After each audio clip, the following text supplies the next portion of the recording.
I am deleting all of my book wish lists. Insert clips of me deleting my wish lists.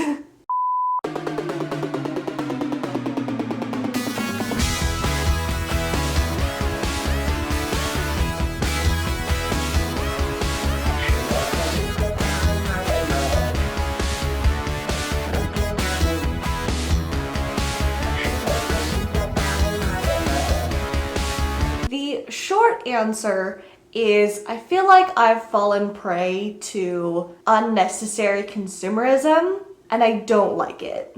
The reasoning that I have had recently for adding a book to my wish list is, ooh, pretty cover. And obviously that's part of the marketing tactic, especially in today's day and age, the TikTokification, the aestheticization of everything. I don't think in regards to ooh, pretty cover is necessarily a bad thing. We do initially judge books by their covers. It's the thing that attracts our interest first that makes us go, ooh, what's this about? But recently, when scrolling Bookstagram, when I come across a pretty cover, I would add it to my wish list if I consistently went ooh to that book without even knowing what the book's about. And I don't like doing that. I don't want to do that. So I'm completely changing tactics on how I approach my consumption of books. First of all, through necessity, I can't purchase that many books, but also I am limited on space. So I can't have these, as of right now, ginormous home libraries filled with multiple editions and books that have just caught my whimsy. And more than that, not just through necessity, but I want my book consumption philosophy to not be about how pretty is this gonna look in a photo or in a reel, or how big can I get my library. I want the reason that I purchase a book to be because I'm genuinely interested in what's between the covers, what's between those pretty Instagram-worthy covers. Back in the day, before Instagram was the powerhouse that it is, before TikTok ever existed, or at least in the form that it does now, when I would go to the bookstore, I had a very specific process, and actually a process that my mom taught me, so shout out to mom. We would go to the bookstore, I would be attracted to a cover in a section, in a genre that I was already interested in. I'd be like, ooh, this looks cool. Then I would read the summary on the back. Or if it wasn't immediately on the back, then I would go search for it. And if the story summary didn't appeal to me, then I'd be like, okay, and I'd put it back. If it did appeal to me, there was another step that I would do. I would open it up and I would read bare minimum the first page just to get a feel for what this story is going to be like. Am I going to vibe with the writing style? Do I like the tone? It gave me a good first impression on whether or not I wanted to continue.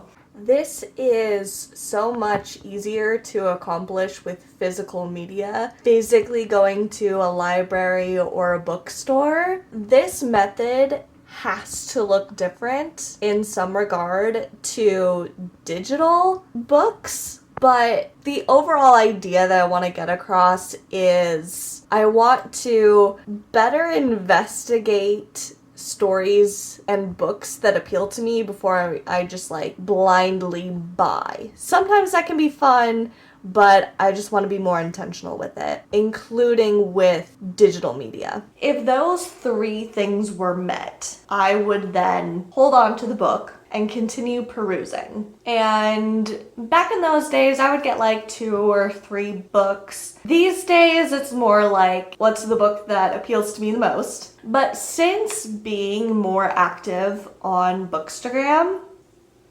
that's gone. There have been several books that I've purchased recently that I had no idea what they were about. All I knew was they were trending on Bookstagram, and they have to be trending for a reason, right? Or their covers were really pretty. And if you've watched any of my book review videos, obviously there are winners among there. I think, for example, the Folk of the Air series. Obsessed, love that. So glad that I purchased it and got it. Granted, that was a series that I had known about for many, many years before purchasing it. But a lot of other books that I've been reading recently, I've only been reading under the influence of Instagram. And a lot of those books have been so middle of the road for me that it's caused me to take a step back, obviously that's what this video is about, and reconfigure things. Reflect upon what I really want my reading to look like. How do I want to spend time with this hobby? I don't want it to be this mindless, ooh, pretty, shiny object sort of consumption.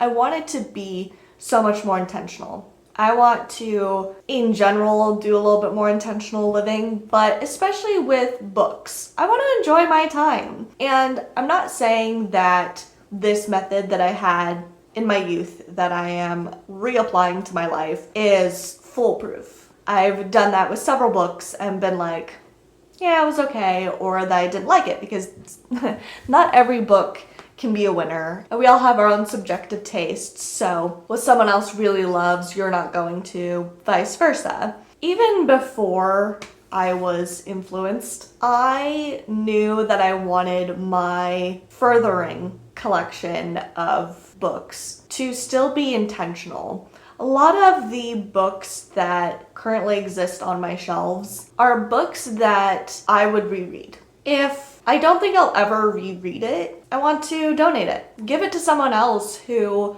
will reread it or who will love it and cherish it far more than I ever will. And I knew that that was the approach that I wanted to take. Again, partially out of necessity because space limitations, but also just because that feels better for me. A lot of people have already discussed some of the more rampant consumeristic tendencies of influencer spaces. So this is me de-influencing myself.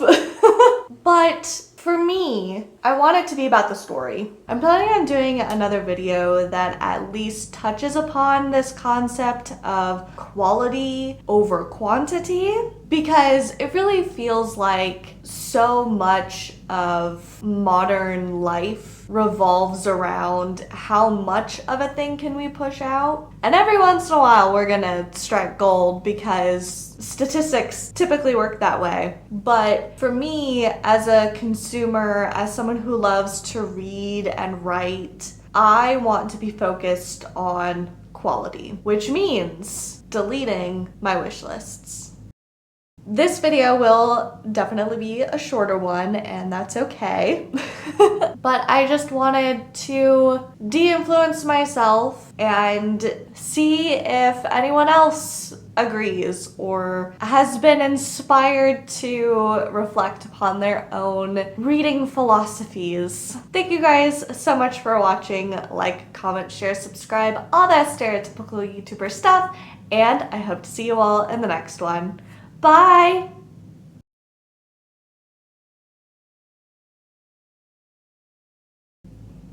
I'm like, oh my gosh, let me try this again. Ugh. Beauty.